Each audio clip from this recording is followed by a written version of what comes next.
I think that one of the most popular moves from the early MK games was the uppercut. Uppercuts were something fans definitely commented about being missing in the last game.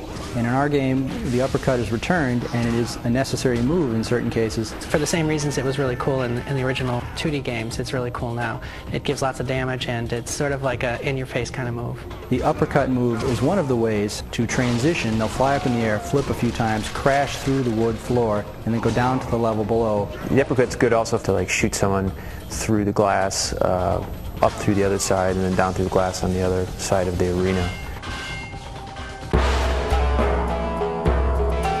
Scorpion's teleport that we put in Deception is an alternative to the classic Scorpion punch teleport. So what will happen is when you trigger the move, he disappears on one side, rescales and reappears on the other side, and then heads towards you with his foot and strikes you if you're not paying attention.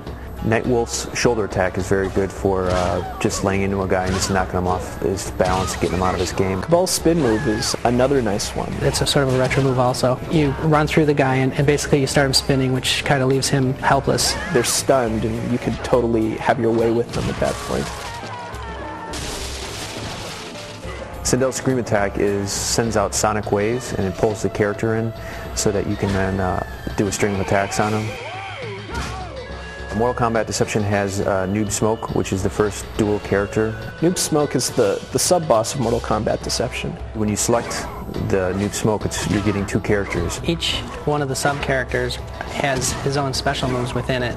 So for instance, if I want to do the Inviso move, I have to be Noob. Conversely, if I want to do the Smoke Cough move, I have to be Smoke. The opponent kind of is left feeling a little bit disoriented because Noob Smoke is, with his specials, he comes and attacks you from either side.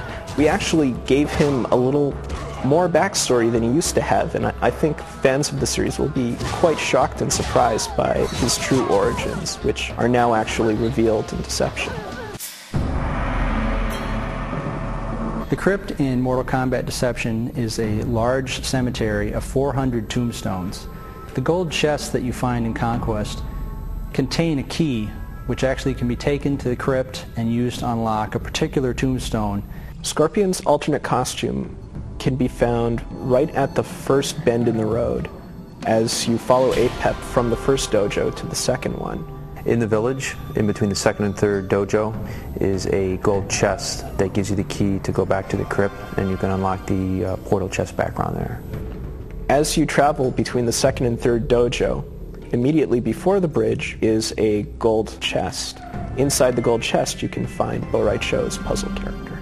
In order to find Blen Kenshi, you can go to the village. Between the third and fourth dojo on the right, there'll be a gold chest. At the end of the village, just prior to meeting Bo' Rai Cho, you'll find a gold chest. You'll find the key to unlocking the yin-yang background in Puzzle Combat. There are a number of chests that only appear during a given time of the day. One of the elements in Conquest that assists you in being at the right place at the right time is the meditation mode. There's a chest that appears in the Lin Kuei area where you'll notice it's snowing as well, and it only appears in the evening. So if you meditate near the location and then you come out of meditation close to the time the chest is supposed to appear, and then you will be able to open the chest and you'll be able to get Sub-Zero's alternate costume. Also in Earthrealm outside of the village, there is a gazebo located fairly close to the portal. During a certain time of day, on that gazebo you will find a gold chest, and in that you will find Kenshi's puzzle character. In Deception, every character now has two fatalities. Well, Melina's fatality is especially brutal. She tears off her opponent's head, spits it out, and then does this groan of satisfaction. Sub-Zero's got a great fatality. He'll freeze the opponent, and then he walks up and twists off the head, and then blood shoots everywhere, and then he'll do a slide move back, and he uses the head basically as a baseball, and he chucks it at the opponent, and body pieces shatter everywhere.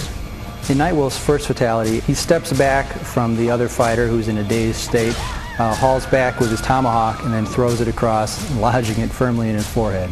In addition to the fatalities, which everyone always likes in these games, we've added another element this time, which is the harakiris.